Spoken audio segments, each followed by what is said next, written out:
하늘이 찢어지는 듯한 굉음과 함께 칠흑 같은 어둠이 서연의 눈앞을 덮쳤다. 차가운 빗물은 뼛속까지 파고들었고 발밑에 흙더미가 무너져 내리며 그녀의 가녀린 몸을 천길 낭떠러지로 끌어당기고 있었다. 안 돼, 이대로 죽을 순 없어. 비명조차 나오지 않는 극심한 공포 속에서 서연은 허공을 휘적거렸지만 손에 잡히는 것은 미끄러운 진흙과 끊어질 듯 위태로운 썩은 나무뿌리뿐이었다. 호화로운 비단 이불 속에서 시녀들의 보살핌을 받으며 잠들어야 할 귀한 몸이 이름 모를 산속의 차가운 진흙탕에서 이토록 비참한 최후를 맞이하게 될 줄이야. 이것이 정해진 운명을 거스르고 도망친 대가란 말인가 하는 절망감이 날카로운 비수처럼 그녀의 심장을 옥죄어 왔다. 거센 비바람은 마치 성난 용처럼 울부짖으며 그녀의 몸을 사정없이 때렸고 눈앞은 흐려져 삶의 끈을 놓으려는 찰나였다. 그 순간 거친 짐승의 숨소리 같은 바람 소리를 뚫고 투박하고 거대한 손 하나가 어둠 속에서 튀어나와 서연의 가느다란 손목을 낚아챘다. 마치 천년 묵은 바위처럼 단단하고 뜨거운 체온을 가진 그 손은 미친 듯이 요동치는 산사태의 위력에도 아랑곳하지 않고 그녀를 단숨에 허공으로 끌어올렸다. 꽉 잡으시오.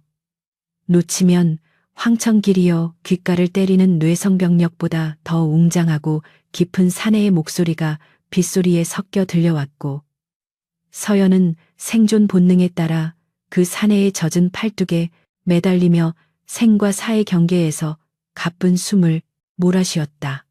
번개가 번쩍이는 찰나 헝클어진 머리카락 사이로 번득이는 사내의 강렬한 눈빛이 서연의 흔들리는 동공에 깊이 박혔다. 그것은 짐승의 눈빛 같으면서도 기이할 정도로 맑고 고든 기운을 품고 있었다. 사내는 서연을 짐짝처럼 둘러매고는 진흙으로 뒤범벅된 산길을 날다람쥐처럼 내달리기 시작했다. 서연의 얼굴은 사내의 넓은 등판에 부딪힐 때마다 진한 땀 냄새와 섞인 흙냄새, 그리고 알 수 없는 숲의 향기를 맡아야 했다. 누구십니까? 날 어디로 데려가는 게요? 서연이 공포에 질려 더듬거리며 물었으나 사내는 대답 대신 거친 숨만 몰아쉬며 발걸음을 재촉할 뿐이었다.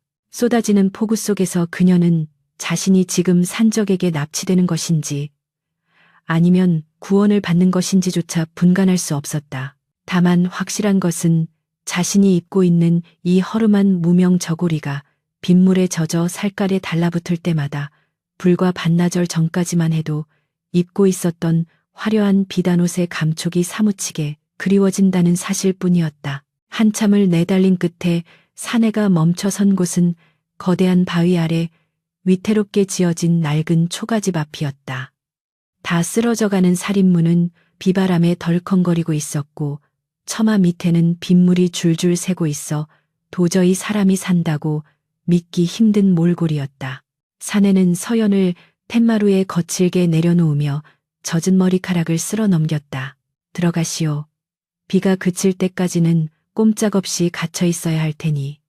그의 말투는 퉁명스러웠으나 그 속에 담긴 뜻은 묘하게 단호하여 거역할 수 없는 위엄이 서려 있었다. 서연은 덜덜 떨리는 몸을 이끌고 삐걱거리는 문지방을 넘어 어두컴컴한 방 안으로 들어섰다. 퀴퀴한 곰팡이 냄새와 젖은 지푸라기 냄새가 코를 찔렀지만 바깥의 지옥 같은 폭우보다는 낫다는 생각에 안도의 한숨이 새어나왔다. 방 안 한 구석에 있는 화로에는 희미한 불씨가 남아 있었고 사내는 익숙한 손놀림으로 마른 솔가지를 넣어 불을 지폈다. 타닥타닥 타오르는 불빛이 방 안을 비추자 비로소 사내의 얼굴이 선명하게 드러났다. 짙은 눈썹과 우뚝 솟은 콧날, 그리고 굳게 담은 입술은 고집스러워 보였지만 불빛에 비친 그의 눈매는 의외로 선하고 깊었다. 그는 강호라고 불리는 이 산골의 나무꾼이었다. 강호는 젖은 옷을 털어내며 서연을 힐끔 쳐다보았다. 산 사태가 나면 짐승들도 숨을 죽이는 법인데 겁도 없이 야밤에 산을 타다니 죽고 싶어 환장한 게 아니면 설명해 보시오. 그의 질문은 날카로웠고 서연은 순간 말문이 막혔다. 자신이 한양 최고 명문가의 외동딸이라는 사실을 밝혀야 할까? 아니 그랬다가는 당장 관아에 고변하여 포상금을 노릴지도 모를 일이었다. 서연은 마른 침을 삼키며 미리 준비해 두었던 거짓말을 떠올렸다. 그녀는 눈을 내리깔고 최대한 불쌍해 보이는 표정을 지으며 입을 열었다. 저는 빚쟁이들에게 쫓겨 도망친 몸종입니다. 주인마님께서 노름빚 대신 저를 늙은 부자에게 팔아넘기려 하시기에 무작정 도망쳐 나왔습니다. 그녀의 목소리는 떨리고 있었지만 그것은 연기가 아닌 실제 추위와 공포 때문이었다. 하지만 강호의 눈빛은 의심을 거두지 않은 듯 매서웠다. 몸종이라. 헌데 그 손은 어찌 그리 고우시오. 밭일 한 번 안 해본 솜씨 같은데. 서연은 황급히 소매로 손을 감추며 가슴이 철렁 내려앉는 것을 느꼈다. 평생 붓과 자수바늘 외에는 잡아본 적 없는 손이 거짓말의 허점이 될 줄은 미처 생각지 못했던 것이다. 부엌댁이라 물만 만져서 그렇습니다. 험한 일은 해본 적이 없어서 서연은 임기응변으로 대꾸하며 식은땀을 흘렸다. 강호는 콧방귀를 뀌며 더 이상 캐묻지 않고 부엌으로 나가버렸다. 홀로 남겨진 서연은 화로 앞에 쪼그리고 앉아 자신의 처지를 곱씹었다.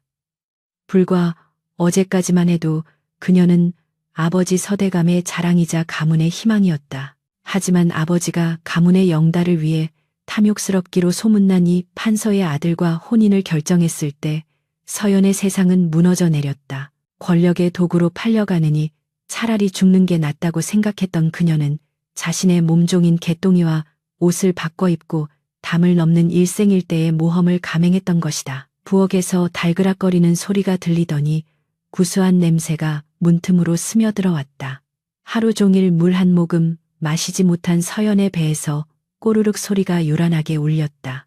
잠시 후 강호가 개다리 소반에 김이 모락모락 나는 밥 한 그릇과 짠지 몇 조각을 얹어들고 들어왔다. 먹으시오. 산속이라 변변한 차는 없지만 허기는 면할게요. 그는 투박하게 상을 밀어주고는 구석에 앉아 자신의 집신을 손질하기 시작했다. 서연은 밥그릇을 내려다보았다. 쌀밥이라기보다는 보리와 잡곡이 섞인 거친 밥이었고 반찬이라고는 고춧가루가 듬성듬성 묻은 짠지가 전부였다. 평소라면 쳐다보지도 않았을 음식이었지만 지금은 그 무엇보다 귀하게 느껴졌다. 그러나 서연은 숟가락을 들기 전 묘한 오기가 발동했다. 이 사내가 과연 믿을 만한 사람인지 아니면 그저 거친 산골 무지렁이인지 시험해 봐야겠어. 서연은 일부러 숟가락을 탁 소리나게 내려놓으며 도도한 눈빛으로 강호를 쏘아보았다.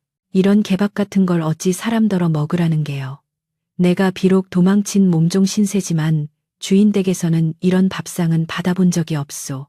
그것은 목숨을 구해준 은인에게 할 말이 아니었지만 서연은 이 남자가 화를 내며 본색을 드러내기를 기다렸다.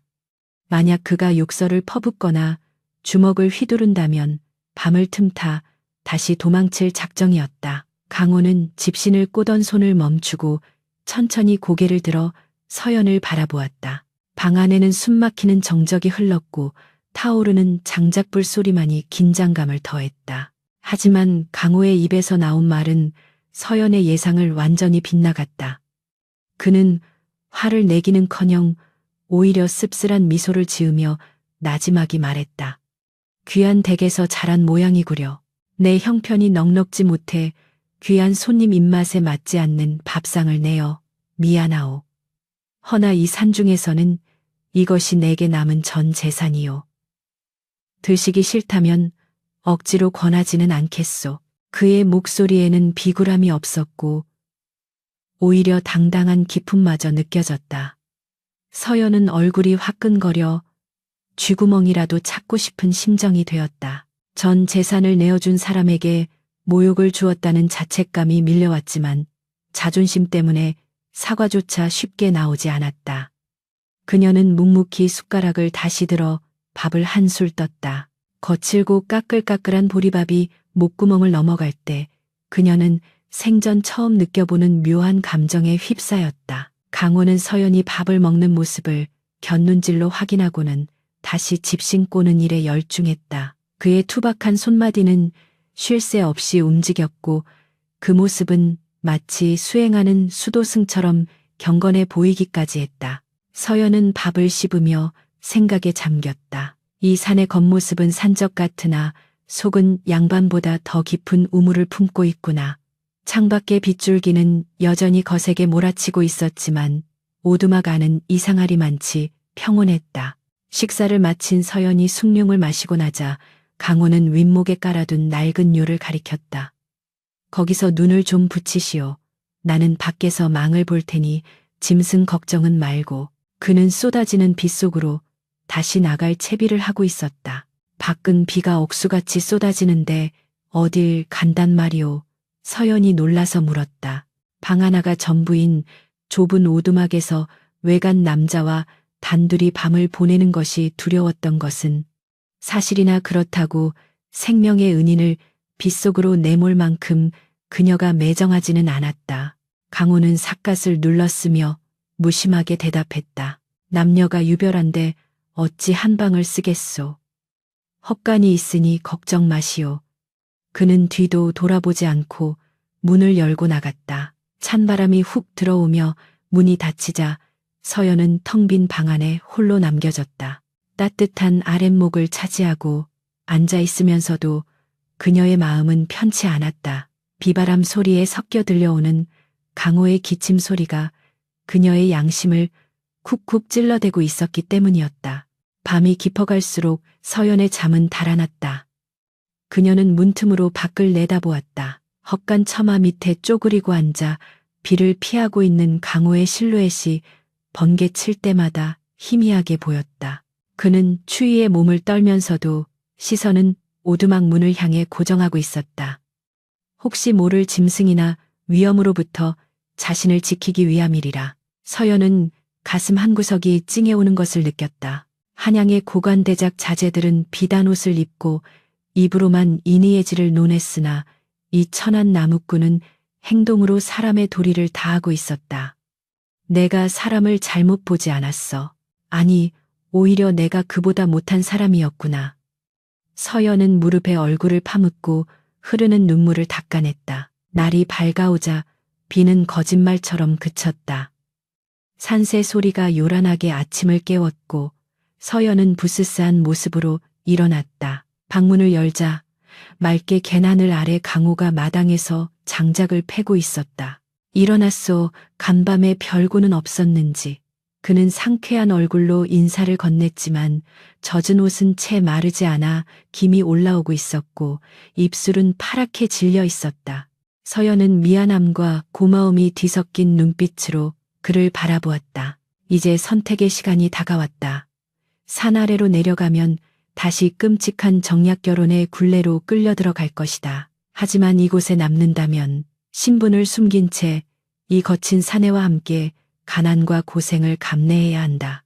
강호님. 서연이 결심한 듯 입을 열었다. 강호가 도끼질을 멈추고 그녀를 바라보았다. 저 갈 곳이 없습니다. 돌아가면 죽음뿐입니다. 부디 저를 거두어 주십시오. 밥값은 하겠습니다. 그것은 반은 거짓이고 반은 진실이었다. 갈 곳이 없는 것은 아니었으나 돌아가고 싶지 않은 마음이 진실이었다. 강호는 잠시 침묵하더니 굵은 땀방울을 닦아내며 무겁게 입을 열었다. 내 형편을 보지 않았소. 입 하나 풀칠하기도 버거운 살림이요. 귀한 손 같아 보이는데 험한 산일은 견디기 힘들 것이요. 그는 거절하려는 듯 했으나 서연의 눈에 고인 절박한 눈물을 보고는 마음이 약해진 듯 한숨을 내쉬었다. 시키면 무엇이든 하겠습니다. 빨래든 밥이든 나무든 해오라면 해오겠습니다. 제발 쫓아내지만 말아주십시오. 서연은 팻마루에서 내려와 마당의 진흙 바닥에 무릎을 꿇었다. 양반가 규수로서는 상상도 할 수 없는 굴욕이었지만 지금 그녀에게는 자존심보다 자유와 생존, 그리고 눈앞에 이 사내에 대한 호기심이 더 컸다. 강호는 당황하여 급히 다가와 그녀를 일으켜 세웠다. 이러지 마시오. 내 어찌 여인을 길바닥에 나앉게 하겠소.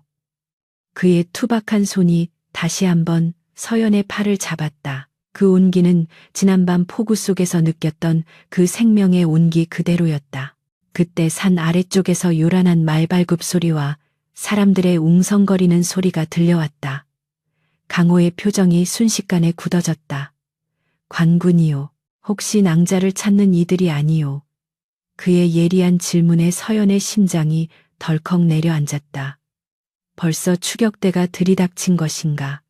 서연은 공포에 질려 강호의 옷자락을 움켜쥐었다. 강호는 서연을 자신의 등 뒤로 숨기며 마당에 놓인 도끼를 꽉 쥐었다. 그의 눈빛이 다시 한번 매섭게 빛났다. 평온했던 아침 공기가 순식간에 살기로 뒤덮이며 두 사람의 운명을 가를 폭풍전야가 시작되고 있었다. 말발굽 소리는 천둥처럼 지축을 울리며 오두막 앞을 스쳐 지나갔다. 서연은 강호의 등 뒤에서 숨조차 쉬지 못하고 파들파들 떨었다. 다행히 관군들은 산속에 숨어든 화적대를 쫓는 무리였는지 허름한 오두막에는 눈길조차 주지 않고 바람처럼 사라졌다. 흙먼지가 가라앉고 고요가 찾아오자 서연은 다리에 힘이 풀려 주저앉고 말았다. 강호는 도끼를 내려놓고 그런 서연을 물끄러미 내려다보았다. 산짐승보다 무서운 것이 사람이라더니 빚쟁이들이 무섭긴 무서운 모양이요. 그의 목소리에는 의심인지 걱정인지 모를 미묘한 감정이 섞여 있었으나 더 이상 꼬치꼬치 캐묻지는 않았다. 그 무심한 배려가 서연에게는 오히려 더 큰 가책으로 다가왔다. 강호가 나무를 하러 산 깊은 곳으로 떠난 후 서연은 텅 빈 오두막에 홀로 남겨졌다.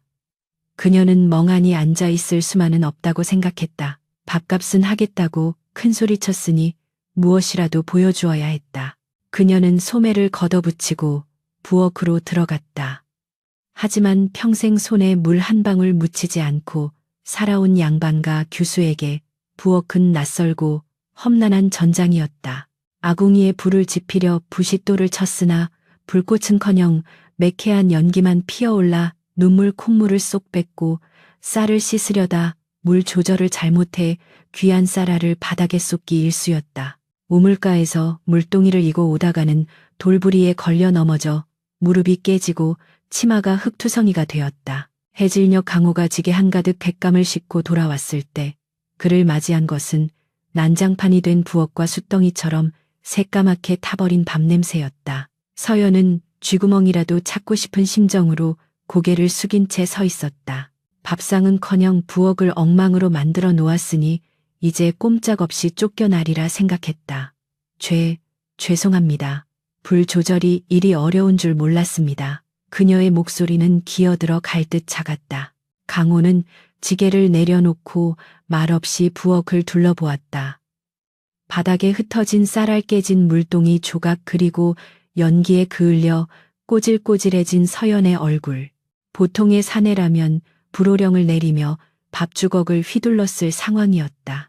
그러나 강호는 한숨을 짧게 내쉬더니 성큼성큼 다가와 서연의 손을 낚아챘다. 서연이 깜짝 놀라 움츠러들었지만 강호는 그녀의 손바닥을 펼쳐 보였다. 고운 손바닥에는 물집이 잡혀 터져 있었고 손등에는 화상을 입어 붉게 부어오른 자국이 선명했다. 밥이야 다시 지으면 그만이지만 사람은 고쳐 쓸 수 없는 법이요. 이 고운 손으로 도끼질이라도 하려 했소. 그의 목소리는 투박했지만 그 속에 담긴 온기는 뜨거웠다. 강호는 품속에서 주섬주섬 무엇인가를 꺼냈다. 산에서 캐온 약초를 지식여 만든 풀이었다. 그는 서연의 상처난 손에 조심스럽게 약초를 발라주었다. 거친 나무 껍질 같은 그의 손가락이 닿을 때마다 쓰라림 대신 알 수 없는 찌릿한 전율이 서연의 팔을 타고 심장까지 전해졌다. 가만히 계시오. 내 얼른 수습해서 저녁을 차릴 테니. 강호는 서연을 방으로 들여보내고는 직접 소매를 걷어붙였다. 능숙한 솜씨로 아궁이에 불을 살리고 탄 밥을 걷어내어 누룽지를 만들고 텃밭에서 뜯어온 아욱으로 구수한 국을 끓여냈다. 방 안에서 문틈으로 그 모습을 지켜보던 서연은 가슴 한구석이 묵직해지는 것을 느꼈다. 아버지서 대감은 가문의 체면을 위해서라면 딸의 희생쯤은 당연하게 여겼고 정혼자인 이 판서의 아들은 여인을 그저 장신구 취급한다고 들었다.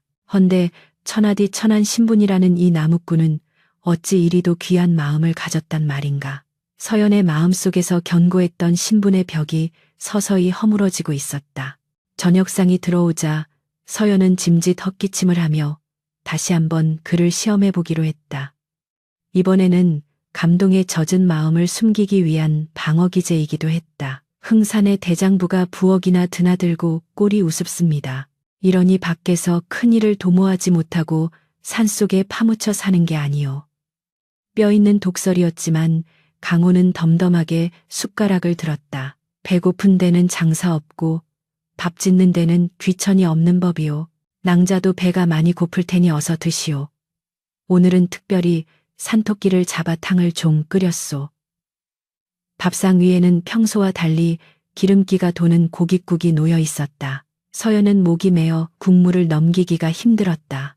자신의 무례함에도 변함없이 다정한 이 사내 앞에서 더 이상의 거짓된 거만함은 초라해질 뿐이었다.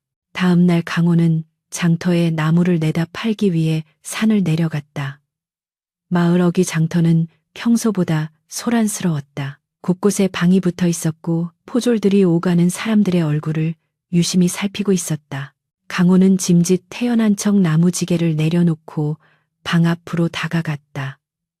가출한 양반과 규수를 찾음, 신고하는 자에게는 금백냥을 하사함.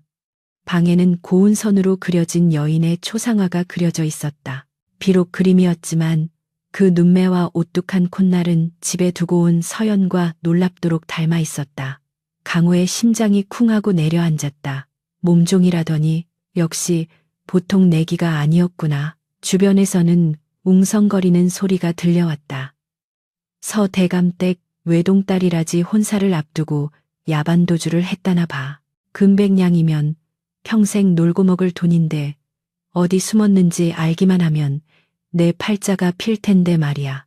침을 흘리며 탐욕을 드러내는 사람들 틈에서 강호는 주먹을 꽉 쥐었다. 금백냥, 그 돈이면 허물어져가는 오두막을 기와집으로 바꾸고 늙어 죽을 때까지 쌀밥에 고기 반찬을 먹으며 살 수 있었다. 가난이 지긋지긋한 뼛속까지 사무친 그에게 그것은 뿌리치기 힘든 유혹이었다. 잠시 흔들리던 강호의 눈빛이 초상화 속 여인의 슬픈 눈망울과 마주쳤다. 어젯밤 화상을 입은 손으로 어쩔 줄 몰라 하던 그 여린 모습이 떠올랐다. 그녀가 왜 도망쳤는지 그 사연은 알 수 없으나 그곳이 지옥 같았기에 목숨을 걸고 나왔을 터였다. 강호는 입술을 깨물며 고개를 돌렸다. 그는 나무를 판 돈으로 쌀과 소금 그리고 비단 댕기 하나를 샀다. 투박한 손으로 고른 붉은 댕기는 어색하기 짝이 없었지만 왠지 그녀의 헝클어진 머리에 묶어주고 싶다는 생각이 들었다. 그가 장터를 빠져나오려는데 험상궂게 생긴 사내들이 술판을 벌이고 있는 주막 앞을 지나게 되었다. 마을의 왈패 우두머리인 독사와 그 일당이었다. 어이 강호, 오늘은 지게가 가벼워 보이는구먼. 무슨 좋은 일이라도 있나? 독사가 뱀 같은 눈으로 강호를 훑어보았다. 강호는 애써 무시하며 발걸음을 재촉하려 했으나 독사의 시선이 강호의 품속에 살짝 삐져나온 붉은 댕기에 꽂혔다. 허어, 저 쑥맥인 놈이 계집질이라도 하는 모양이네. 산속에 꿀 단지라도 숨겨뒀나. 왈패들이 낄낄거리며 비아냥거렸다. 강호는 대꾸하지 않고 묵묵히 걸음을 옮겼지만 등줄기에 식은땀이 흘렀다. 독사는 평소에도 돈 냄새를 맡는 데는 귀신 같은 놈이었다. 강호가 서둘러 산길로 접어들자 독사는 술잔을 내려놓고 의미심장한 미소를 지으며 부하들에게 눈짓을 했다. 뒤를 밟아라. 저놈 평소답지 않게 씀씀이가 해프고 걸음이 급해. 뭔가 있다. 왈패두어 명이 은밀하게 강호의 뒤를 쫓기 시작했다. 그 시각 오두막에서 서연은 강호가 돌아오기만을 목이 빠지게 기다리고 있었다. 해가 지고 산 그림자가 길어지자 덜컥 겁이 났다. 혹시 그가 마음을 바꿔 관아에 신고하러 간 것은 아닐까? 아니면 산짐승에게 화를 입은 것은 아닐까? 불안한 마음에 마당을 서성이는데 저 멀리 숲길에서 익숙한 그림자가 나타났다. 서연은 자신도 모르게 살인문까지 뛰어나갔다. 어찌 이리 늦으셨습니까? 밥이 다 식었습니다. 퉁명스러운 말투였지만 반가움이 뚝뚝 묻어나는 외침이었다. 강호는 가쁜 숨을 몰아쉬며 서연을 바라보았다. 장터에서 보았던 초상화 속의 차가운 양반집 교수가 아닌 자신을 기다려준 사람이 거기에 있었다. 강호는 품속에서 붉은 댕기를 꺼내 쑥스러운 듯 툭 던져주었다.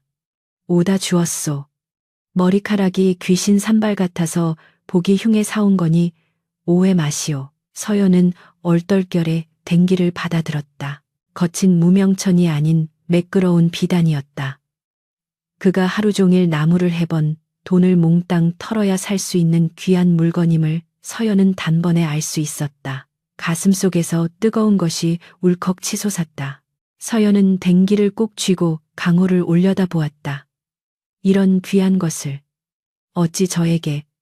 강호는 대답 대신 지게를 내려놓고 햇마루에 걸터 앉았다. 밥 주시오. 배가 등가죽에 붙겠소. 그날 밤 두 사람은 호롱불 아래서 밥상을 마주했다. 여전히 거친 밥과 나물 반찬이었지만 서연에게는 수라상보다 달게 느껴졌다. 서연은 조심스럽게 물었다. 장터에 별일은 없었는지요? 강호의 숟가락질이 잠시 멈칫했다. 그는 서연을 빤히 쳐다보았다. 사람을 찾는 방이 붙었더이다. 금 100냥짜리 현상 수배범이라는데 서연의 얼굴이 백지장처럼 하얗게 질렸다. 숟가락을 쥔 손이 미세하게 떨렸다. 강호는 그런 그녀의 반응을 보고 확신했다. 그녀가 바로 그 서연 아씨임을. 하지만 그는 덤덤하게 말을 이었다. 생김새가 영 딴판이라 신경 끄고 왔소. 그 그림 속 여자는 표독스럽게 생겼던데 낭자는 맹추 같지 않소. 그것은 강호 나름의 약속이었다. 당신이 누구든 과거에 어떤 사람이었든 상관하지 않겠다는, 그리고 지켜주겠다는 무언의 맹세였다. 서연은 안도의 한숨과 함께 눈시울이 붉어졌다. 이 투박한 사내는 이미 자신의 정체를 눈치챘음에도 모른 척 덮어주고 있는 것이다. 밥상 위의 온기가 두 사람 사이를 따뜻하게 감쌌다. 그러나 그 평화는 오래가지 못할 운명이었다. 오두막박 어둠이 깔린 숲속에서 바스락거리는 소리가 들려왔다. 독사의 부하들이 숲속에 몸을 숨긴 채 오두막을 주시하고 있었다. 문틈으로 새어나오는 불빛 사이로 비단 댕기를 매만지는 서연의 옆모습이 얼핏 비쳤다. 놈들의 눈이 탐욕스럽게 번들거렸다. 형님 말이 맞았어. 저기 계집이 있다. 그것도 아주 곱상한 년이야. 방에 붙은 그년이 틀림없어. 대박이다. 당장 형님께 알리자. 놈들은 침을 삼키며 어둠 속으로 사라졌다. 다가올 폭풍을 알지 못한 채 강호와 서연은 서로에게 싹트기 시작한 연정과 믿음을 조심스럽게 키워가고 있었다. 밖에서는 부엉이 우는 소리가 유난히 처량하게 울려 퍼졌고 산바람은 불길한 징조처럼 창호지 문을 덜컹거리게 만들었다. 밤이 깊어 서연이 잠자리에 들었을 때 강호는 잠들지 못하고 마당으로 나와 밤하늘을 올려다보았다. 먹구름 사이로 달빛이 희미하게 비치고 있었다. 그는 품속에 숨겨둔 낡은 단도를 꺼내 헝겊으로 닦았다. 아버지가 물려준 유일한 유산이었다. 지켜야 한다. 무슨 일이 있어도 그의 혼잣말이 바람에 흩어졌다. 그것은 단순한 연민을 넘어선 사내로서의 각오였다. 하지만 상대는 권력을 쥔 양반가와 악랄한 왈패들이었다. 나무꾼의 도끼 한 자루로 막아내기엔 너무나 거대한 파도가 밀려오고 있었다. 고요했던 산골의 정적은 날카로운 파열음과 함께 산산조각이 났다. 썩은 나무 문짝이 굉음을 내며 부서져 나갔고 거칠고 불쾌한 흙발들이 오두막 안으로 들이닥쳤다. 이놈 썩 나오지 못할까. 벼락 같은 고함 소리가 좁은 방 안을 울렸다. 평화롭게 저녁상을 물리던 서연의 숟가락이 바닥으로 떨어지며 쨍그랑 소리를 냈다. 공포에 질린 서연의 눈동자가 흔들렸고 강호는 본능적으로 서연의 앞을 가로막으며 몸을 일으켰다. 그의 등은 태산처럼 넓어 보였으나 문 밖에 어른거리는 수십 개의 횃불 그림자는 그보다 훨씬 더 거대하고 위협적이었다. 마당에는 횃불을 든 왈패들이 득실거렸고 그 한가운데 비단 옷을 입고 말 위에 거만하게 앉아있는 사내가 있었다. 그는 서연이 그토록 피하고자 했던 정략 결혼의 상대 탐욕스럽고 잔인하기로 소문난 이 판서의 아들 이명윤이었다. 명윤은 채찍을 손에 감으며 비릿한 미소를 지었다. 내 귀한 신부가 이런 돼지우리에 숨어 있을 줄이야. 천한 나무꾼 놈의 냄새가 진동을 하는구나. 그의 말 한마디에 왈패들이 낄낄거리며 오두막을 에워쌌다. 독사가 음흉한 눈빛을 번뜩이며 강호에게 다가왔다. 형님, 이놈이 바로 그놈입니다.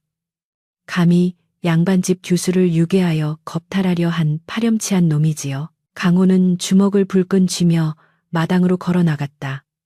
그의 눈빛에는 두려움 대신 서슬퍼런 살기가 감돌았다. 내 집에 함부로 발을 들인 놈들이 누구냐. 당장 꺼지지 않으면 이 도끼가 가만히 있지 않을 것이다. 강호가 마당 구석에 세워둔 도끼를 향해 손을 뻗으려 하자 순식간에 왈패 서너 명이 달려들어 그를 덮쳤다. 억센 몽둥이가 강호의 등을 내리쳤다. 억하는 단말마와 함께 강호가 무릎을 꿇었다. 하지만 그는 쓰러지지 않았다. 짐승 같은 괴력을 발휘하여 자신을 짓누르는 놈들을 떨쳐내고 다시 일어섰다. 이 더러운 놈들이 강호의 포효가 산을 울렸다.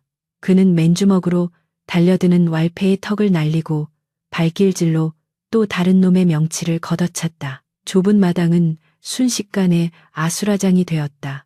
평생 거친 산일로 단련된 강호의 몸은 웬만한 장정 서너 명은 거뜬히 상대할 수 있었으나 놈들의 수는 너무 많았다. 뒤에서 날아온 강목이 강호의 뒤통수를 가격했다. 붉은 선혈이 튀어오르며 강호의 시야가 흔들렸다. 그 틈을 타 대여섯 명이 동시에 그를 덮쳐 땅바닥에 짓눌렀다. 얼굴이 진흙탕에 처박힌 강호는 거친 숨을 몰아쉬며 몸부림쳤으나 팔다리가 꺾인 채 제압당하고 말았다. 명윤이 말에서 우아하게 내려 강호의 머리채를 낚아챘다. 감히 천것이 내 앞길을 막아 내 놈의 목을 베어 저잣거리에 매달아 주마. 명윤은 징이 박힌 가죽신으로 강호의 얼굴을 지시겼다. 으드득 뼈가 눌리는 소름 끼치는 소리가 났다. 방 안에서 문틈으로 이 모든 광경을 지켜보던 서연은 입을 틀어막고 오열했다. 자신 때문에 아무 죄 없는 은인이 피투성이가 되어 짓밟히고 있었다. 당장 뛰쳐나가고 싶었지만 공포가 발목을 잡았다. 저 잔인한 짐승들 앞에 나서는 순간 자신 또한 어떤 수모를 겪게 될지 상상조차 할 수 없었다. 계집을 끌어내라. 명윤의 명령이 떨어지자 왈패들이 방문을 부수고 들어오려 했다.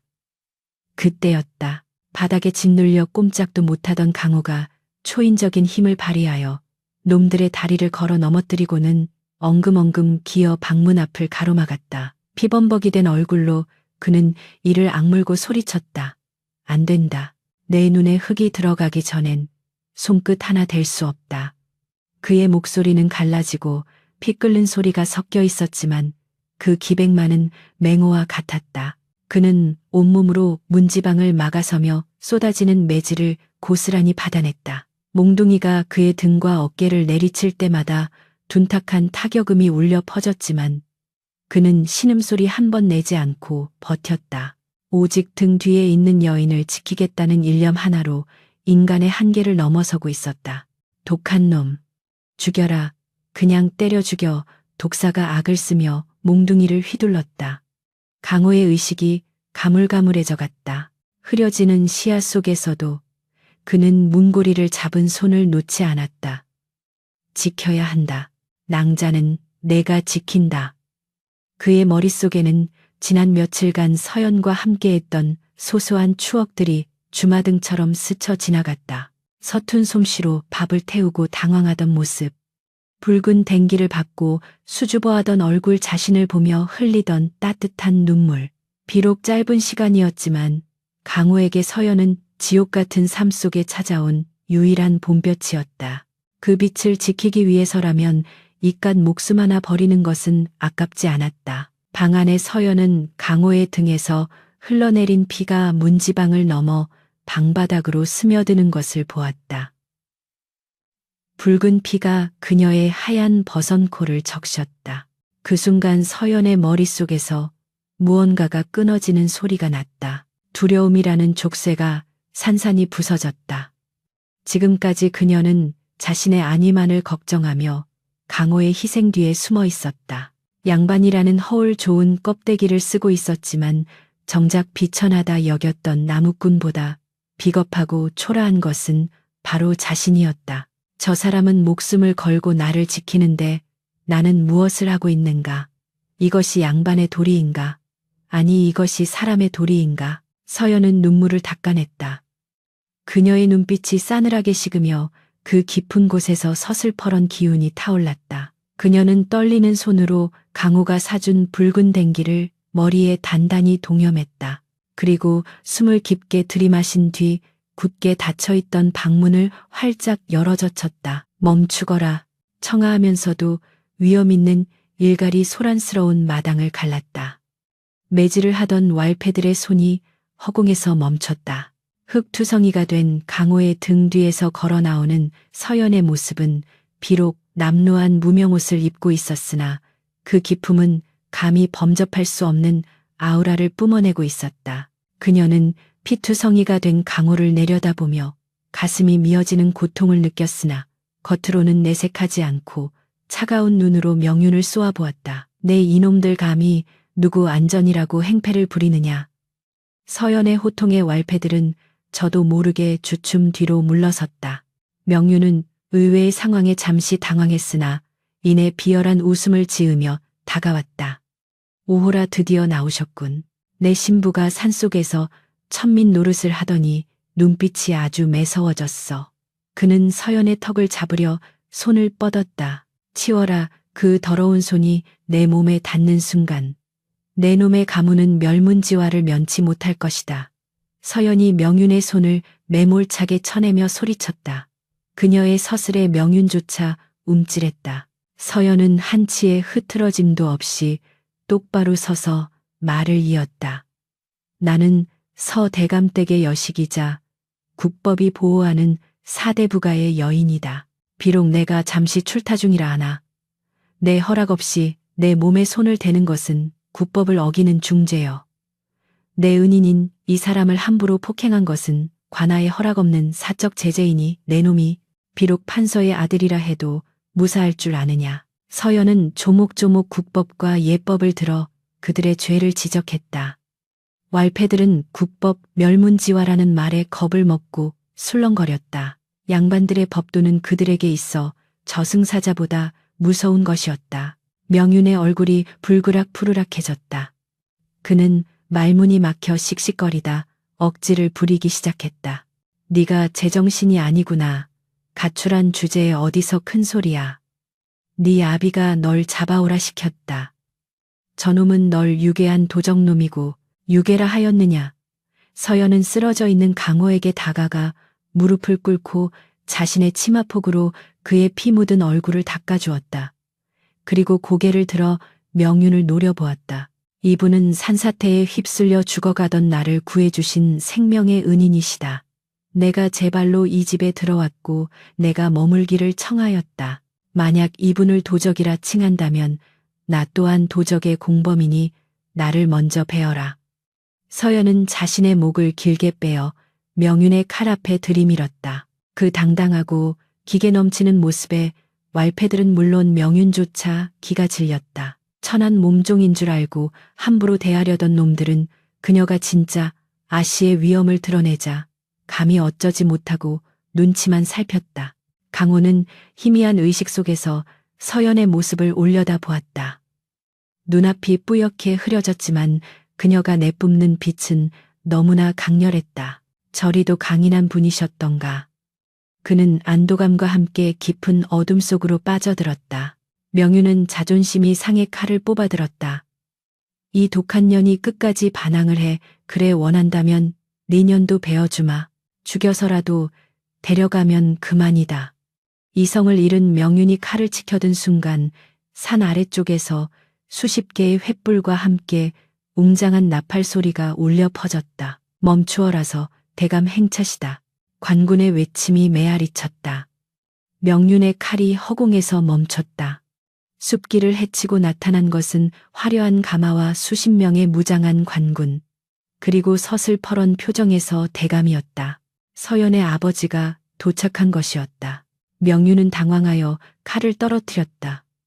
서 대감은 가마에서 내려 참혹한 현장을 둘러보았다. 피투성이가 되어 쓰러진 나무꾼 그를 끌어안고 있는 딸, 그리고 칼을 들고 서 있는 예비사위, 서대감의 눈썹이 꿈틀거렸다. 상황이 묘하게 돌아가고 있었다. 서연은 아버지를 보자마자 강호를 감싸 안은 채 외쳤다. 아버님, 이분을 살려주십시오. 이분이 아니었다면 소녀는 이미 이 세상 사람이 아니었을 것입니다. 그녀의 절규는 아버지의 권위에도 굴하지 않는 한 여인의 처절한 호소였다. 서 대감의 시선이 피범벅이 된 강호에게 머물렀다. 천한 나무꾼 따위가 감히 내 딸을 안고 있다니. 서 대감의 눈에 불쾌한 기색이 스쳤으나 딸의 눈빛은 그 어느 때보다 단호했다. 이 폭풍 같은 밤, 오두막 마당에서 세 사람의 운명이 엇갈리고 있었다. 쓰러진 강호, 그를 지키려는 서연, 그리고 그들을 심판하러 온 아버지. 진정한 시련은 이제부터 시작이었다. 서 대감의 등장과 함께 오두막 마당에는 찬물을 끼얹은 듯한 정적이 감돌았다. 수십 개의 횃불이 밤하늘을 대낮처럼 밝히고 있었으나 그 불빛 아래 드러난 광경은 처참하기 그지없었다. 피투성이가 되어 쓰러진 산의 그를 필사적으로 감싸 안고 있는 여인, 그리고 살기를 띤 채 칼을 들고 서 있는 판서의 아들. 서 대감은 가마에서 내려 뒷짐을 진 채 천천히 걸어 들어왔다. 그의 굳게 담은 입술과 서리빨 같은 눈매는 그가 호랑이 대감이라 불리는 이유를 증명하고 있었다. 관군들이 창을 겨누며 왈패들을 포위하자 기세등등하던 독사와 그 졸개들은 쥐 죽은 듯 바닥에 납작 엎드렸다. 이 무슨 해괴망측한 꼴이란 말이냐. 서 대감의 호통이 벼락처럼 떨어졌다. 그의 시선은 딸 서연에게 꽂혀 있었다. 비단옷 대신 남루한 무명옷을 입고 머리에는 촌스러운 붉은 댕기를 맨 딸의 모습에 대감의 눈동자가 흔들렸다. 그 곁에는 피범벅이 된 천한 나무꾼이 거친 숨을 몰아쉬고 있었다. 양반가의 법도로는 도저히 용납될 수 없는 눈을 씻고 봐도 믿기 힘든 광경이었다. 이때다 싶은 이명윤이 칼을 슬그머니 거두며 억울하다는 듯 앞으로 나섰다. 장인어른 오셨습니까? 참으로 다행입니다. 제가 이 도적놈의 소굴을 발견하지 못했다면 서연 낭자는 영영. 그는 표정 하나 바꾸지 않고 능청스럽게 거짓을 고했다. 이놈이 낭자를 납치하여 이곳에 감금하고 겁탈하려 하기에 제가 구하려던 참이었습니다. 허나 이놈이 워낙 흉포하여 저항하는 바람에 부득이하게. 명윤은 자신의 폭력을 정당방위로 포장하며 비열한 미소를 흘렸다. 엎드려 있던 독사 역시 눈치를 채고 거들었다. 맞습니다요. 저희는 그저 아씨를 구하려는 충정으로. 닥쳐라. 서연의 외침이 명윤의 말을 잘랐다. 그녀는 바닥에서 일어나 아버지 앞으로 걸어갔다. 무릎은 흙투성이었고 얼굴에는 검댕이 묻어 있었지만 그녀의 눈빛만은 그 어느 때보다 맑고 강렬했다. 아버님, 저 자의 말은 모두 새빨간 거짓입니다. 제가 가출하여 산속을 헤매다 죽을 위기에 처했을 때 목숨을 걸고 저를 구해주신 분이 바로 저 강호님입니다. 감금이라니요, 겁탈이라니요. 저분은 지난 며칠간 저를 위해 자신의 방을 내어주고 헛간 찬 바닥에서 새우잠을 자며 저를 지켜주신 분입니다. 서연의 목소리는 떨렸지만 명확했다. 그녀는 손가락으로 명윤을 가리키며 말을 이었다. 오히려 도적대를 끌고 와 남의 집을 부수고 죄 없는 사람을 죽도록 패며 저를 강제로 끌고 가려 한 것은 바로 이명륜 저자입니다. 양반의 탈을 쓰고 짐승만도 못한 짓을 저지른 자가 어찌 군자라 할 수 있겠습니까? 딸의 서슬, 퍼런 고발에서 대감의 미간이 찌푸려졌다. 명윤은 당황하여 얼굴이 불그락 푸르락해졌다. 이 여자가 미쳤나. 천한 사내놈이랑 며칠 붙어먹더니 정신이 나간 게야 장인어른들을 가치도 없습니다. 이미 정절을 잃어 판단력을 상실한 게 분명합니다. 명윤의 입에서 정절이라는 단어가 나오자서 대감의 눈빛이 싸늘하게 식었다.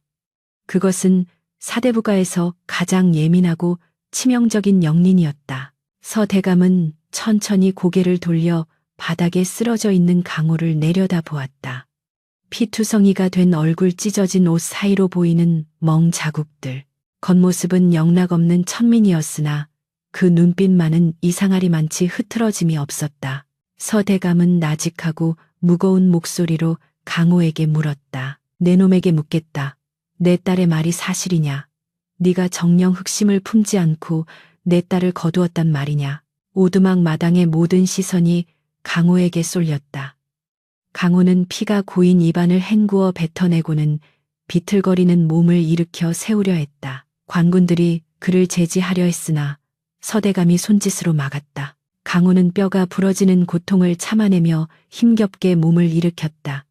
그리고 꿇어앉는 대신 두 다리로 땅을 딛고 비틀대면서도 꼿꼿이 섰다. 피로 얼룩진 얼굴을 들어 당대 최고의 권력자인 서대감을 똑바로 응시했다. 그 눈빛에는 두려움이나 비굴함 대신 인간으로서의 존엄이 서려 있었다. 대감마님. 강호의 목소리는 갈라지고 거칠었으나 울림이 있었다. 저는 나무를 하여 하루 벌어 하루 먹고 사는 천한 놈입니다. 글 줄도 모르고 공자 맹자도 모릅니다.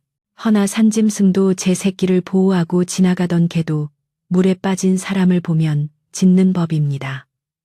하물며 사람이 죽어가는 사람을 보고 어찌 외면하겠습니까? 강호는 숨을 몰아쉬며 말을 이었다.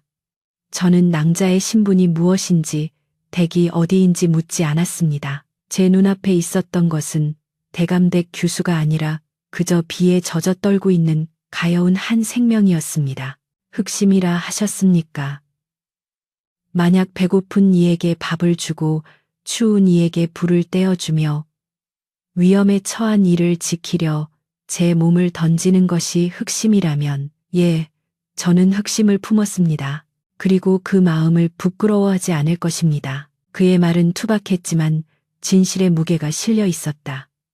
화려한 미사역으로 치장된 양반들의 언어보다 훨씬 더 깊고 날카롭게 대감의 가슴을 파고들었다. 서 대감은 평생 조정에서 수많은 간신배들의 화려한 언변을 들어왔으나 이토록 담백하고 묵직한 변론은 처음이었다. 그때 명윤이 참지 못하고 비아냥거렸다. 하말은 청산유수구나. 천한 것이 어디서 주워들은 풍월은 있어가지고 대감 속지 마십시오. 저놈은 그저 현상금을 노리고 연기를 하는 겁니다. 제 칼로 저놈의 혀를 뽑아버려야.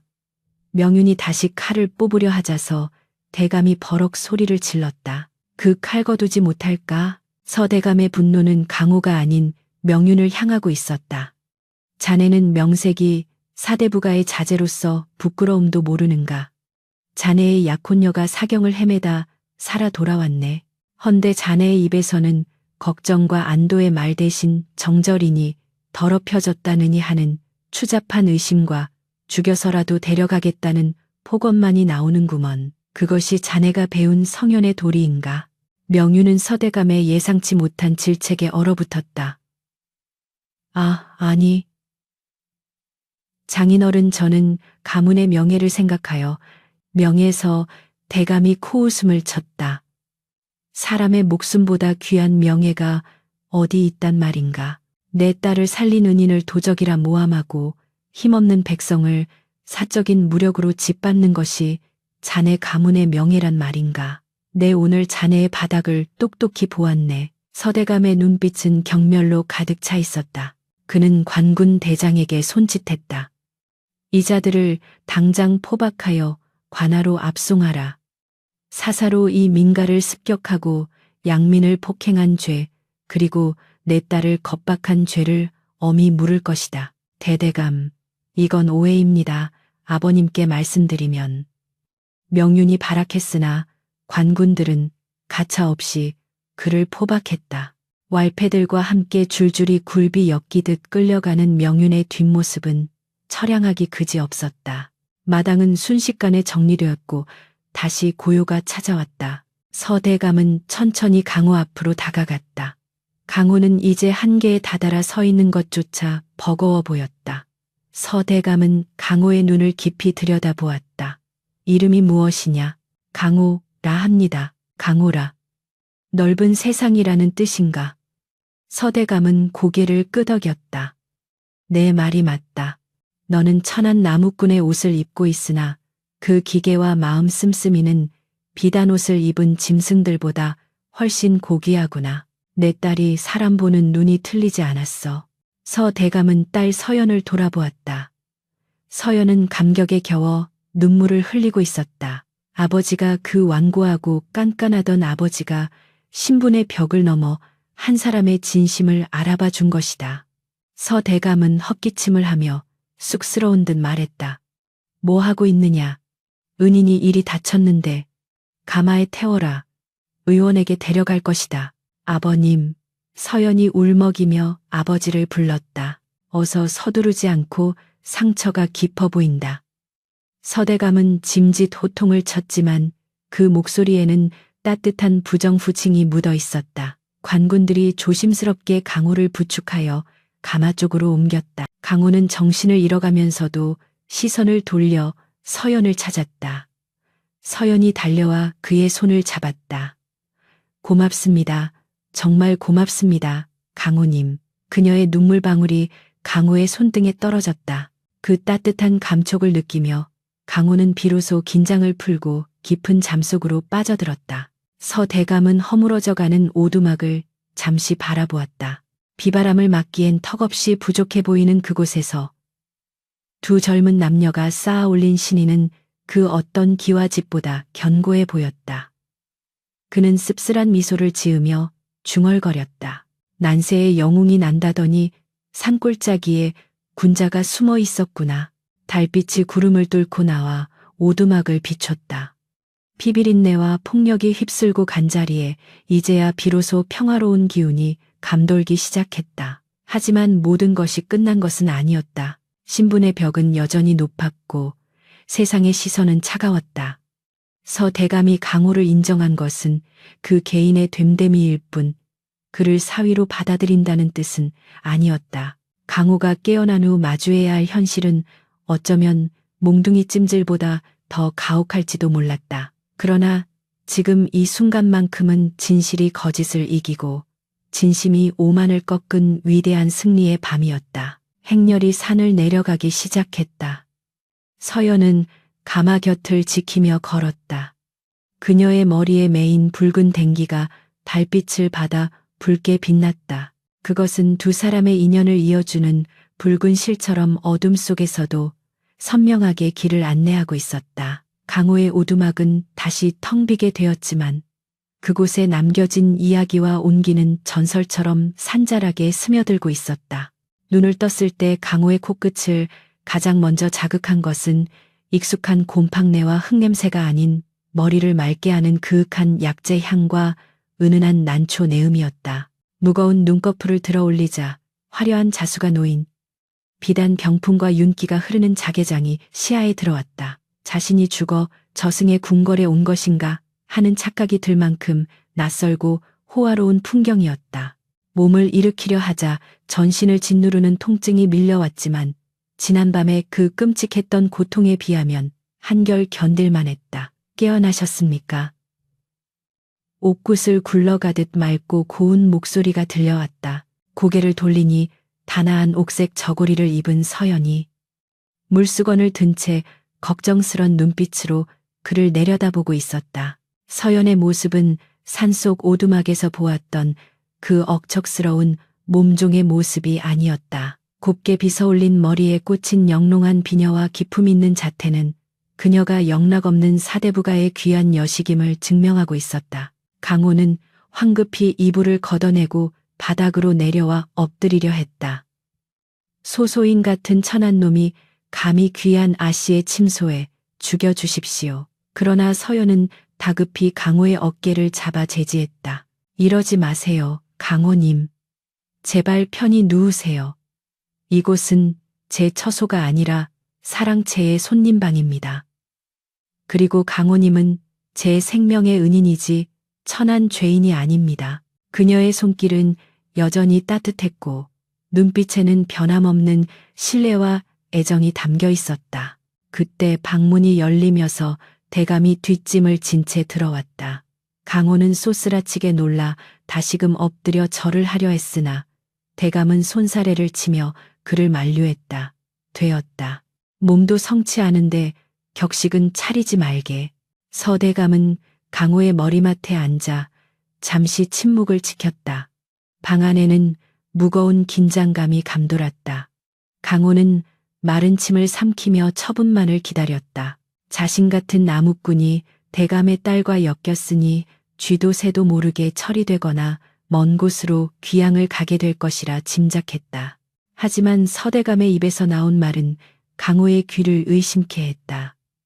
자네 글을 배울 생각은 없는가? 강호는 눈을 동그랗게 뜨고 대감을 올려다보았다. 그 글이라 하심은 서대감은 헛기침을 하며 말을 이었다. 내 자네의 기계와 됨됨이를 높이 샀네.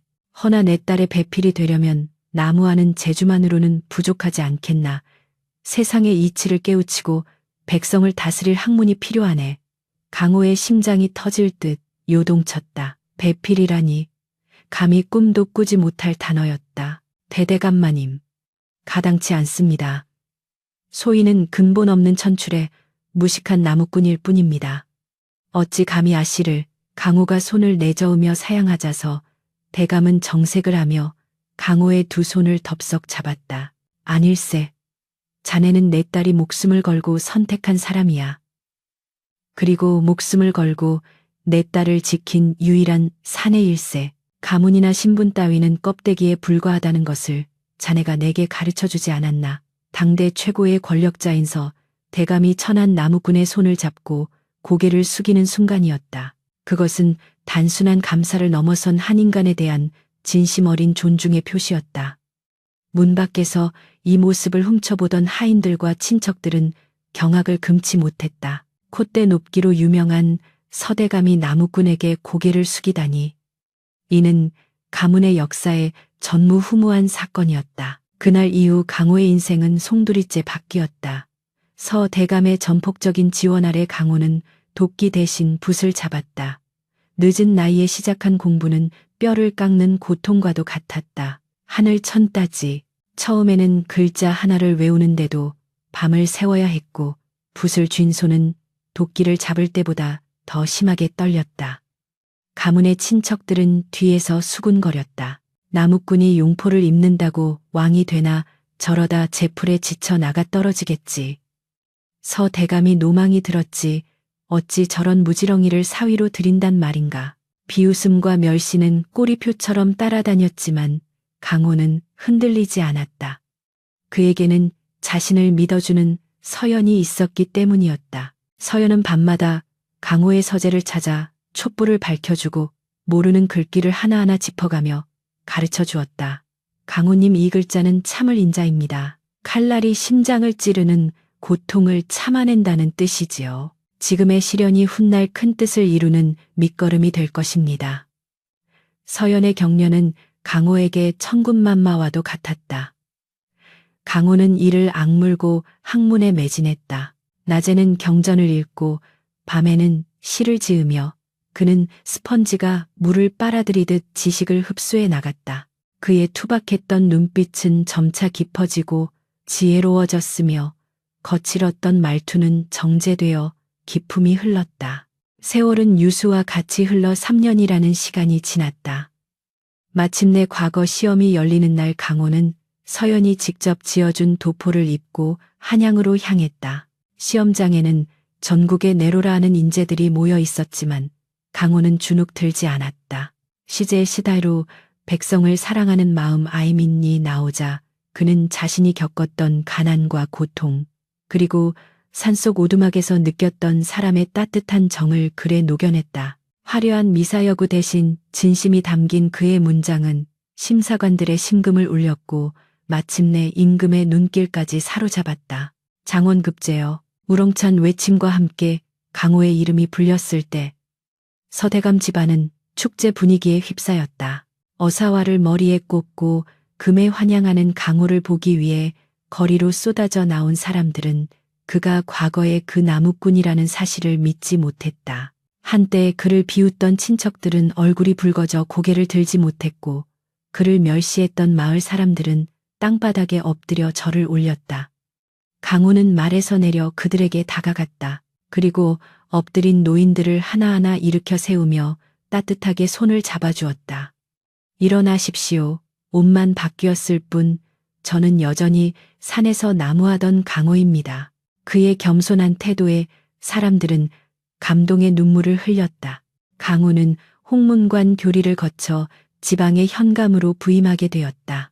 그는 백성들의 고열을 짜내는 탐과 놀이들을 엄벌하고 가난한 이들을 위한 구휼 정책을 펼쳐 청백리 더발이라는 칭송을 받았다. 한편 서연을 강제로 탐하려 했던 이명윤과 그의 아비 판서는 뇌물수수와 각종 비리가 드러나 삭탈관직 당하고 귀양을 가는 신세가 되었다.